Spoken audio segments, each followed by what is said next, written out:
Hello student, मैं हूँ Ranjit sir और मैं आपका स्वागत करता हूँ सिस्टी यूपी बोर्ड टॉपर्स के ऑनलाइन प्लेटफॉर्म पे, जहाँ मैं आपको पढ़ाने वाला हूँ फिजिक्स पूरे कॉन्सेप्ट के साथ।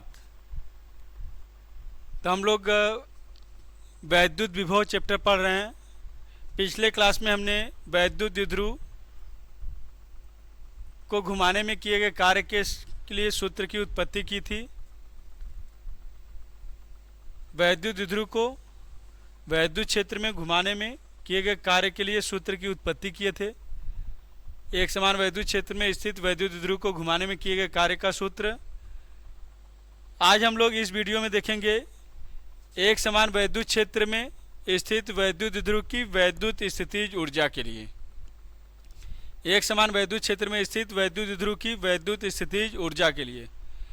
ये ध्यान रखिए कि फिजिक्स का हर एक डेरिवेशन इम्पॉर्टेंट है, इसलिए हम ज़्यादातर फोकस करेंगे कि आपका कोई भी डेरिवेशन छूटने न पाए, जिसके लिए आप लोग हमेशा हमारे साथ वीडियो में बने रहिए, जिससे आपको पूरे कॉन्सेप्ट के साथ अच्छे से सभी डेरिवेशन समझ में आ जाए। नहीं तो फिर बाकी आपकी मर्जी। तो चलिए हम लोग स्टार्ट करते हैं। एक समान वैद्युत क्षेत्र में स्थित वैद्युत द्विध्रुव की वैद्युत स्थितिज ऊर्जा के लिए सूत्र। वीडियो ध्यान से देखिएगा, कोई भी कॉन्सेप्ट आपका छूटेगा नहीं, इसकी गारंटी हमारी है। अगर आपको कोई भी चीज़ ना समझ में आए, हमारे द्वारा बनाए गए वीडियो में अगर कोई एक भी पॉइंट अगर ना समझ में आए तो आप कमेंट में ज़रूर लिखकर भेज सकते हैं, हम उसे सॉल्व कर देंगे। तो चलिए देखते हैं और आपके कन्फ्यूजन को दूर किया जा रहा है, कॉन्सेप्ट अच्छे से बताया जाएगा। यह एक समान वैद्युत क्षेत्र। अब इस एक समान वैद्युत क्षेत्र में कोई वैद्युत द्विध्रुव होगा, उसकी हमें वैद्युत स्थितिज ऊर्जा के लिए सूत्र बताना है। यह एक समान वैद्युत क्षेत्र है। अब इस एक समान वैद्युत क्षेत्र में कोई वैद्युत द्विध्रुव है, एक माइनस क्यू आवेश है और एक प्लस क्यू आवेश है।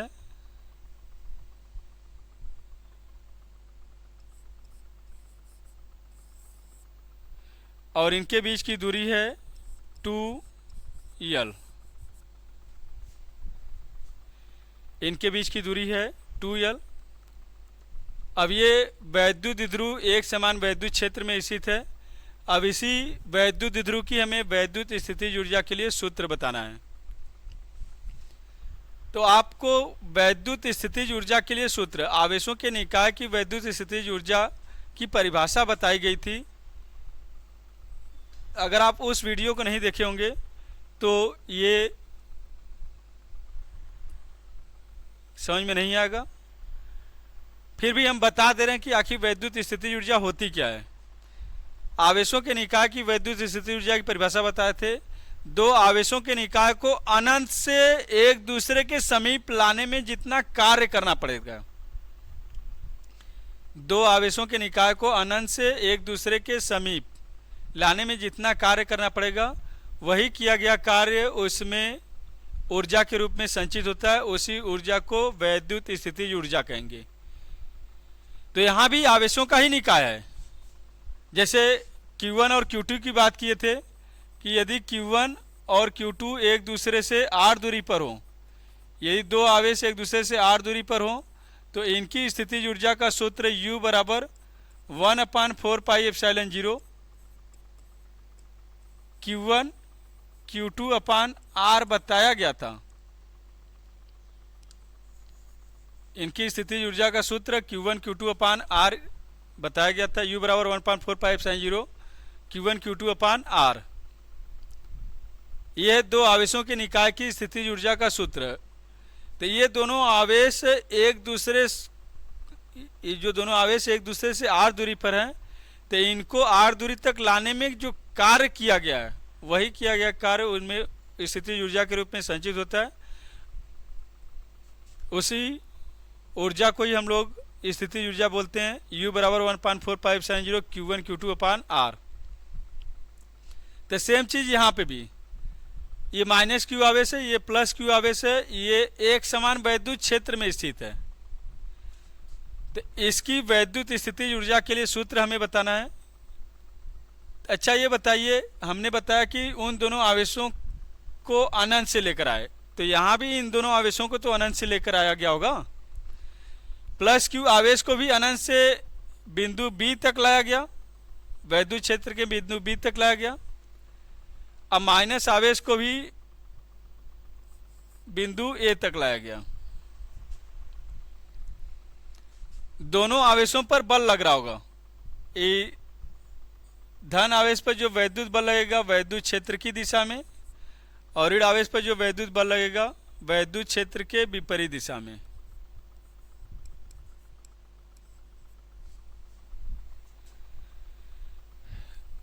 ये धन आवेश को अनंत से बिंदु बी तक लाने में जो कार्य करेंगे वह कार्य प्लस में, ध्यान रखिएगा,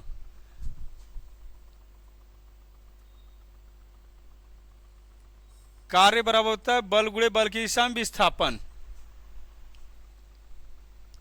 या कार्य बराबर ये भी बोल सकते हैं विभव गुणे आवेश।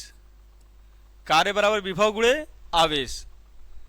तो इस धन आवेश को अनंत से बिंदु बी तक लाने में जितना कार्य करना पड़ेगा वह होगा इस बिंदु बी का विभव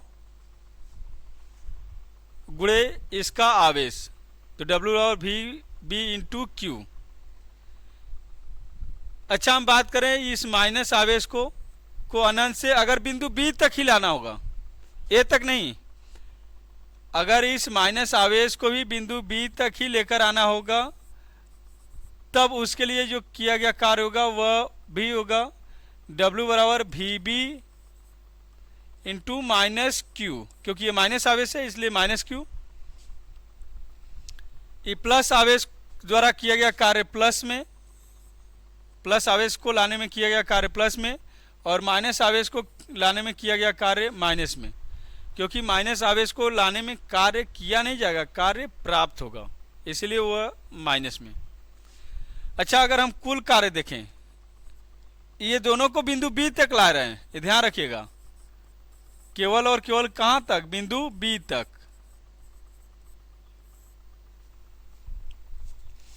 प्लस क्यू आवेश को भी अनंत से बिंदु बी तक लेकर आए और माइनस क्यू आवेश को भी अनंत से बिंदु बी तक लेकर आए। तो इन दोनों द्वारा कुल किया गया कार्य अगर कुल निकालेंगे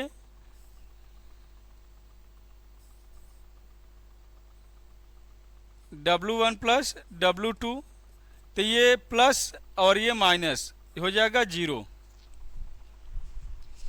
अर्थात दोनों आवेश को एक ही बिंदु तक लेकर आएंगे। दोनों आवेशों को अनंत से वैद्युत क्षेत्र में केवल एक ही बिंदु तक लेकर आएंगे तो किया गया कार्य होगा 0। लेकिन इस माइनस आवेश को बी पर ही नहीं लेकर आ रहे हैं, बी से 2l दूरी अधिक विस्थापित करना पड़ रहा है। बी से 2l दूरी अधिक विस्थापित किया जा रहा है, अर्थात इस माइनस आवेश को प्लस आवेश से 2l दूरी अधिक विस्थापित करने में किया गया कार्य थोड़ा अधिक करना पड़ेगा। इस माइनस आवेश को प्लस क्यू आवेश से 2l दूरी अधिक विस्थापित करने में किया गया कार्य थोड़ा अधिक करना पड़ेगा, क्योंकि ये माइनस आवेश प्लस आवेश से 2l दूरी अधिक विस्थापित हो रहा है। दिखाई दे रहा होगा, माइनस आवेश प्लस आवेश से 2l दूरी अधिक विस्थापित हो रहा है। अगर दोनों को एक ही बिंदु तक लाना होगा तो किया गया कार्य 0 हो जाएगा, जबकि एक ही बिंदु तक न लाकर इस माइनस आवेश को प्लस आवेश से 2l दूरी अधिक विस्थापित कर रहे हैं, तो अधिक विस्थापित करने में किया गया कार्य थोड़ा सा अधिक होगा। तो इसलिए पहले उसको लिखेंगे, माइनस क्यू आवेश को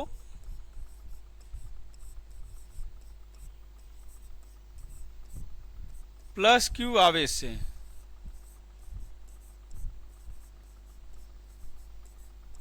माइनस क्यू आवेश को प्लस क्यू आवेश से 2l दूरी अधिक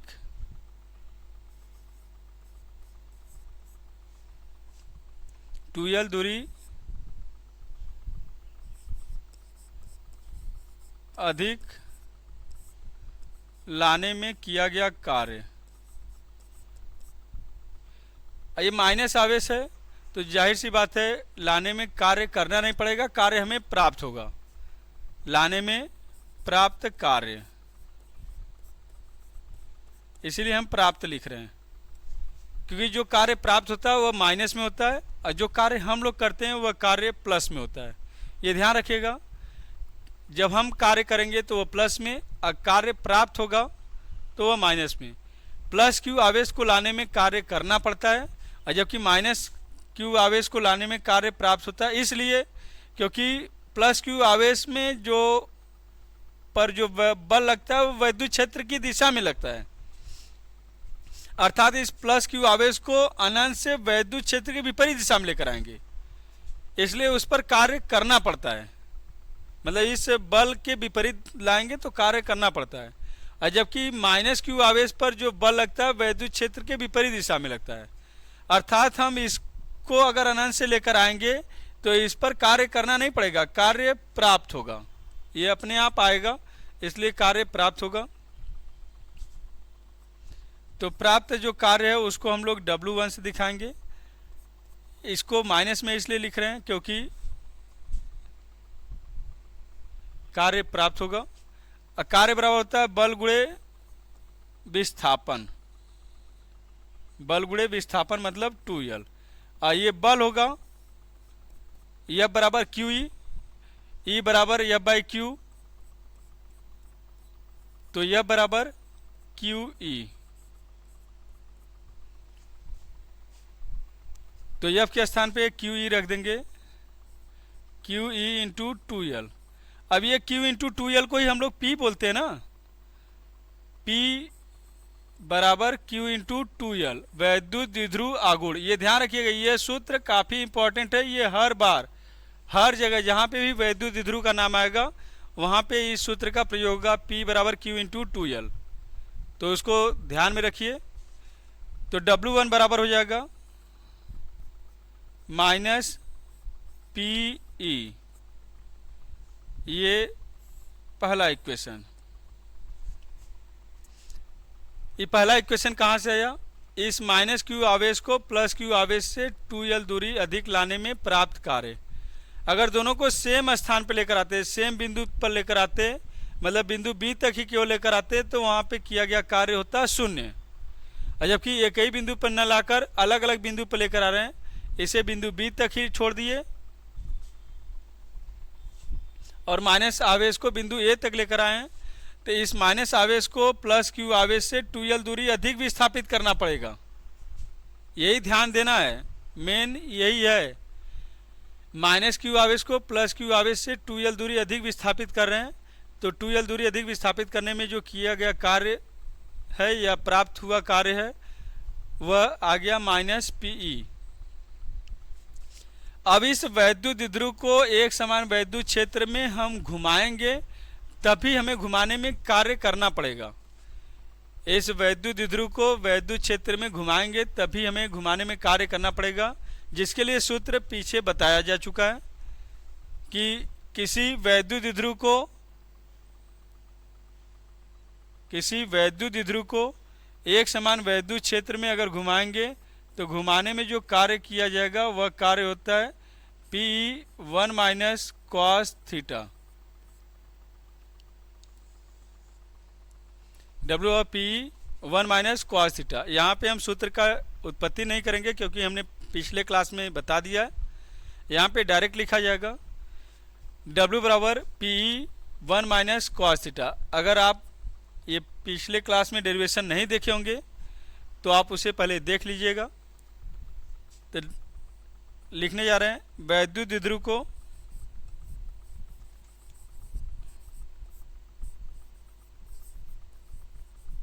वैद्युत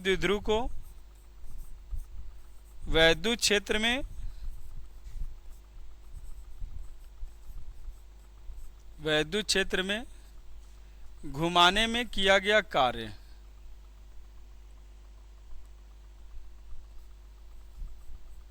वैद्युत क्षेत्र में घुमाने में किया गया कार्य।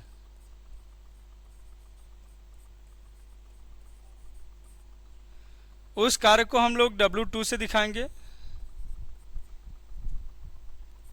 ये जो घुमाने में किया गया कार्य है, इस किए गए कार्य को W2 से दिखाया जाएगा।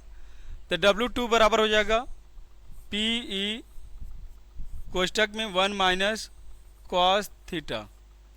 ये है समीकरण नंबर 2।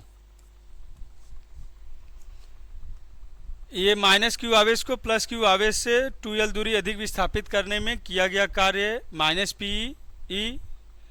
और ये है वैद्युत द्विध्रुव को वैद्युत क्षेत्र में घुमाने में किया गया कार्य W2 बराबर PE कोष्टक में 1 माइनस कॉस थीटा। अब कुल किया गया कार्य, कुल मतलब कुल, जो हम कुल कार्य करेंगे वही कुल कार्य उसमें ऊर्जा के रूप में संचित होगा और उसी ऊर्जा को ही कहा जाएगा वैद्युत स्थितिज ऊर्जा। तो चलिए हम लोग नेक्स्ट पेज पर देखते हैं। कुल किया गया कार्य, कुल किया गया कार्य,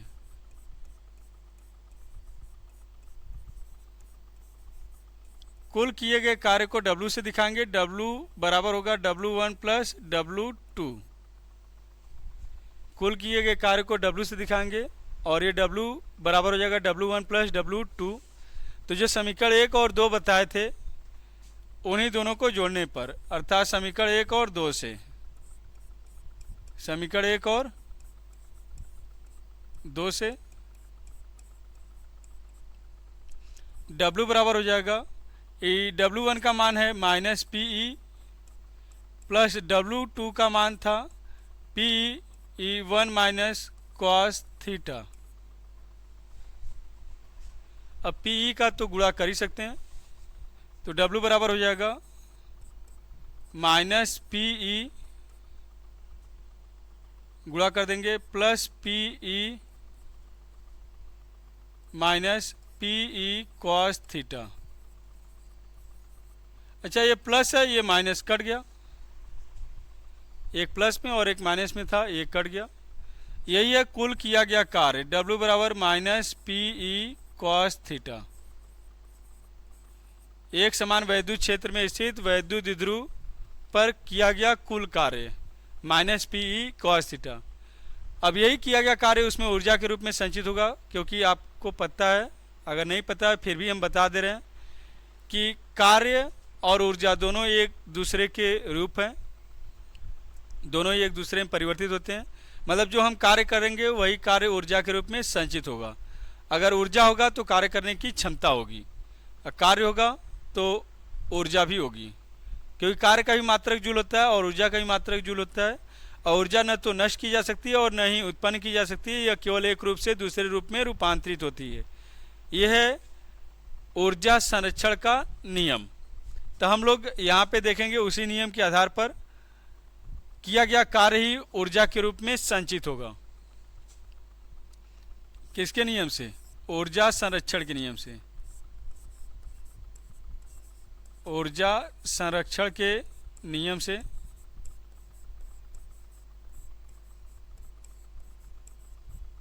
किया गया कार्य, किया गया कार्य, किया गया कार्य बराबर वैद्युत स्थितिज ऊर्जा, वैद्युत स्थितिज ऊर्जा। किया गया कार्य बराबर वैद्युत स्थितिज ऊर्जा। अब वैद्युत स्थितिज ऊर्जा को U से दिखाएंगे और किया गया कार्य का सूत्र यही आया है, तो U बराबर हो जाएगा माइनस PE कॉस थीटा। यही है एक समान वैद्युत क्षेत्र में स्थित वैद्युत द्विध्रुव की वैद्युत स्थितिज ऊर्जा का सूत्र। U बराबर माइनस PE कॉस थीटा। एक समान वैद्युत क्षेत्र में जो वैद्युत द्विध्रुव स्थित होता है उस वैद्युत द्विध्रुव की वैद्युत स्थितिज ऊर्जा का यही सूत्र है, U बराबर माइनस PE कॉस थीटा। इसकी भी विशेष कंडीशन है जिसको हम लोग देखेंगे। तो विशेष क्या है?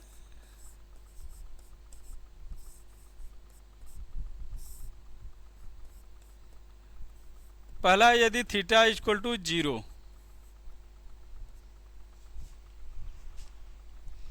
थीटा इक्वल टू 0 मतलब थीटा का मान 0 होगा, तो आपको पता है कॉस 0 का मान 1 होगा। थीटा का मान 0 तो cos 0 का मान 1। तब सूत्र से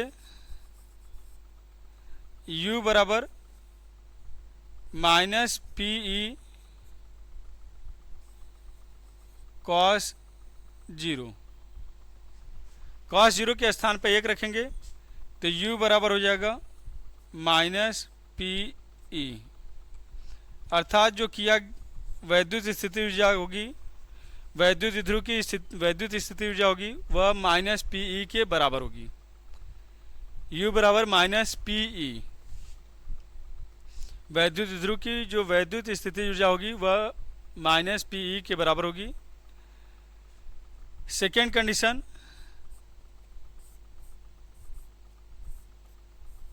यदि थीटा इक्वल टू 180 डिग्री, मतलब थीटा का मान 180 अंश हो, जब थीटा का मान 180 अंश होगा तो cos 180 का मान -1 होगा। थीटा का मान 180 तो cos 180 का मान -1 होगा। जब cos 180 का मान -1 रखेंगे तब क्या होगा, u बराबर minus P E cos 180, cos 180 का मान -1 रखेंगे तो माइनस माइनस प्लस हो जाएगा, अर्थात u बराबर आ जाएगा, इधर लिख दे रहे हैं, u बराबर पी ई, ये प्लस में है, यहाँ पे वैद्युत स्थिति ऊर्जा माइनस में और ये वैद्युत स्थिति ऊर्जा प्लस में। अगर थीटा बराबर 90 हो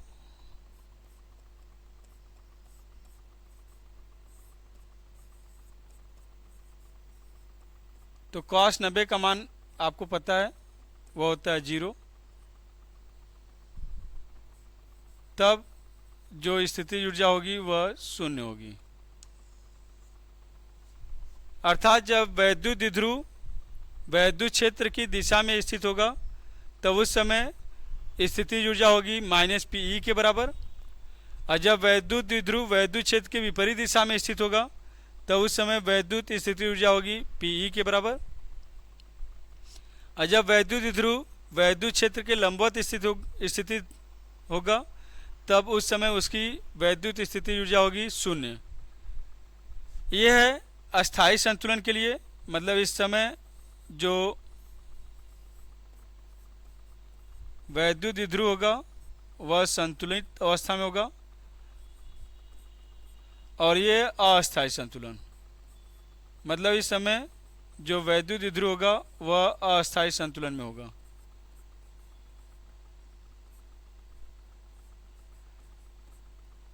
क्योंकि उसकी ऊर्जा है प्लस में है, इसका मतलब वह कार्य कर सकता है,